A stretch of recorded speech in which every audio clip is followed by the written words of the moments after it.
Dear students, आज के इस वीडियो लेक्चर में second year chemistry chapter 11 alcohol का रिमेनिंग पोर्शन हम डिस्कस करेंगे।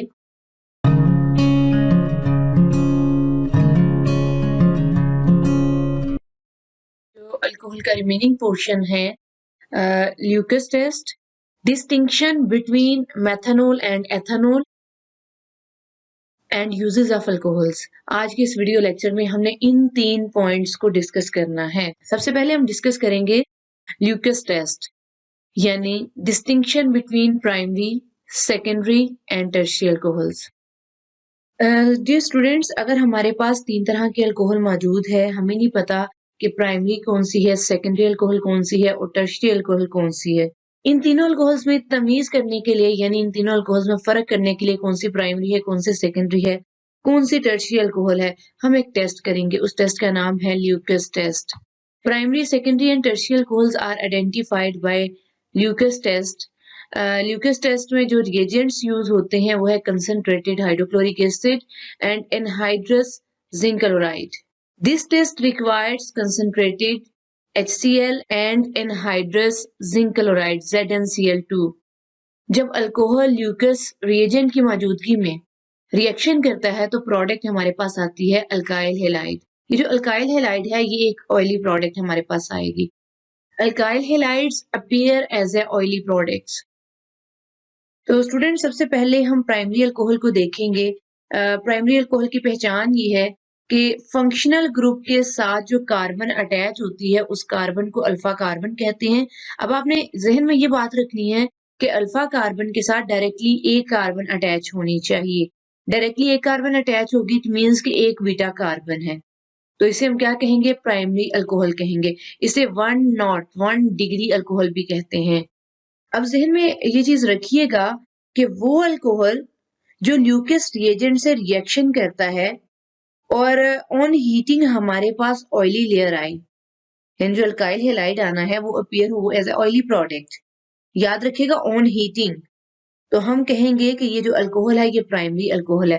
तो स्टूडेंट्स, हम प्राइमरी अल्कोहल का ही रिएक्शन करवाने लगे हैं ल्यूकस रिएजेंट के साथ। जैसा कि मैंने आपको पहले भी बताया कि ल्यूकस रिएजेंट जो है वो हाइड्रोक्लोरिक एसिड कंसंट्रेटेड होगा, इसके साथ एनहाइड्रस जिंक क्लोराइड। आपने क्या किया जी? इनका रिएक्शन करवाया प्राइमरी अल्कोहल के साथ। तो हमें पता होना चाहिए कि जब हम हीट कर रहे होंगे हमारे पास अल्काइल हैलाइड प्रोडक्ट आई और ये ऑयली प्रोडक्ट है और साथ वाटर बना। याद रखिएगा प्राइमरी अल्कोहल जो है ये ऑयली लेयर बनाती है only on heating. Primary alcohols form an oily layer only on heating.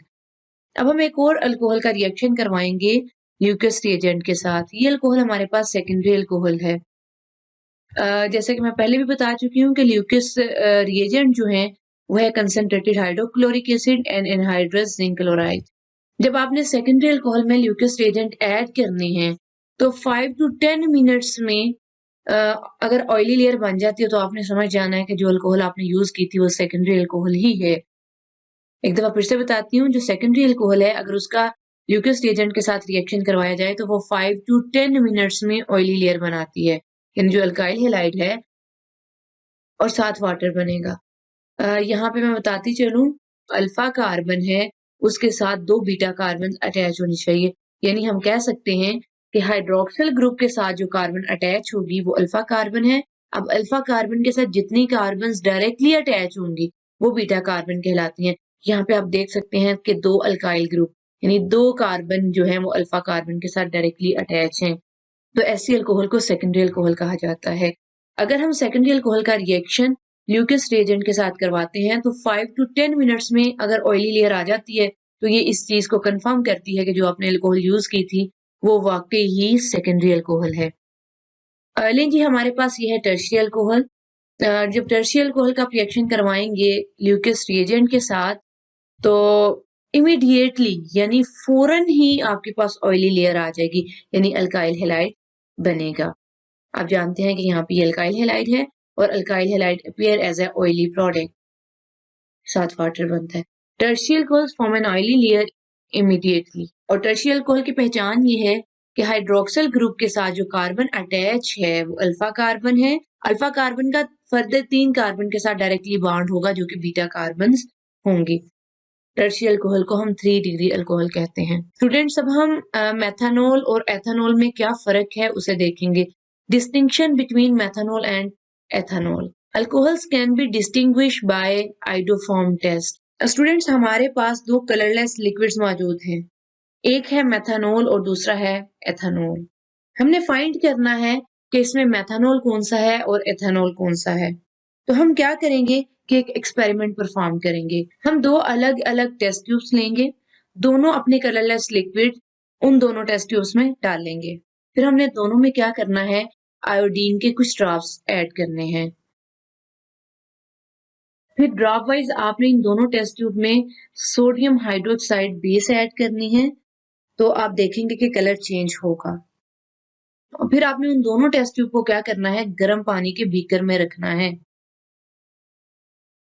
और जिस टेस्ट ट्यूब में येलो प्रेसिपिटेट्स बनेंगे, आपने समझ जाना है कि वो अल्कोहल एथेनॉल है, और जिसमें येलो प्रेसिपिटेट्स नहीं बनेंगे, वो फिर हमारे पास जो कलरलेस लिक्विड था वो मेथनॉल है। ये हमारे पास मेथनॉल है, CH3OH। इसमें हम आयोडीन के कुछ ड्रॉप्स ऐड करेंगे, फिर हम सोडियम हाइड्रोक्साइड बेस के कुछ ड्रॉप्स ऐड करेंगे। इसे फिर हमने क्या किया कि गर्म पानी के बीकर में रखा और ये कलरलेस हो गया, यानी कोई रिएक्शन नहीं हुआ। अब हम क्या करेंगे, एथेनॉल लेंगे। एथेनॉल में ये एथेनॉल है, एथेनॉल में आयोडीन ऐड की और सोडियम हाइड्रोक्साइड बेस के कुछ ड्रॉप्स ऐड किए। फिर इसे गर्म पानी में रखा। गर्म पानी में इस टेस्ट ट्यूब को रखने के बाद हमने ये देखा कि कुछ टाइम के बाद टेस्ट ट्यूब में येलो प्रेसिपिटेट्स बन चुके हैं।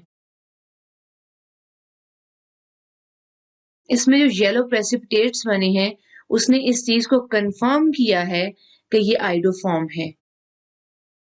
येलो प्रेसिपिटेट्स से मुराद येलो क्रिस्टल्स। CHI3 ये है आइडोफॉर्म। इसके साथ एक प्रोडक्ट हमारे पास आती है HCOONA, और साथ सोडियम आयोडाइड और फिर वाटर। स्टूडेंट्स, अब हम देखेंगे यूजेस ऑफ अल्कोहल। चूंकि हम 2 अल्कोहल्स का जिक्र कर रहे हैं, एक मेथनॉल और दूसरा एथेनॉल, तो हम इन दोनों के यूजेस को स्टडी करेंगे। पहले हम देखते हैं मेथनॉल को।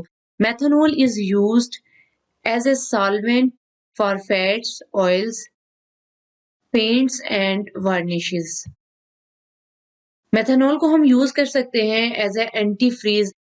गाड़ी के रेडिएटर्स में हम यूज करते हैं as a anti freeze. Anti freeze basically ये एक ऐसा केमिकल है जो लिक्विड स्टेट रेंज को इंक्रीज करता है एंड रिड्यूस फ्रीजिंग पॉइंट। क्योंकि मेथनॉल जो है ये पॉइजनस है, हम एथेनॉल अल्कोहल को डीनेचर करने के लिए भी इसमें मेथनॉल का इस्तेमाल करते हैं। एथेनॉल अल्कोहल वो शराब जो लोग पीने के लिए इस्तेमाल करते हैं।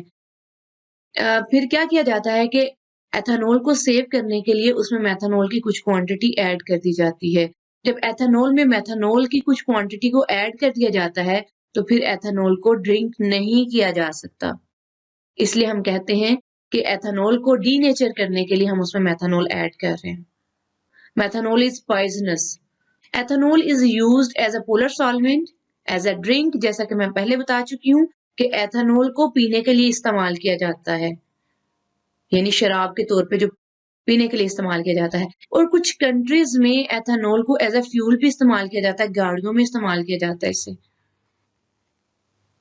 इसके अलावा मेडिसिन को प्रिपेयर करने के लिए भी एथेनॉल का इस्तेमाल किया जाता है। Ethanol is also used in the preparation of medicine. Students, अगर इस लेक्चर में किसी का कोई क्वेश्चन है तो आप कमेंट सेक्शन में पूछ सकते हैं।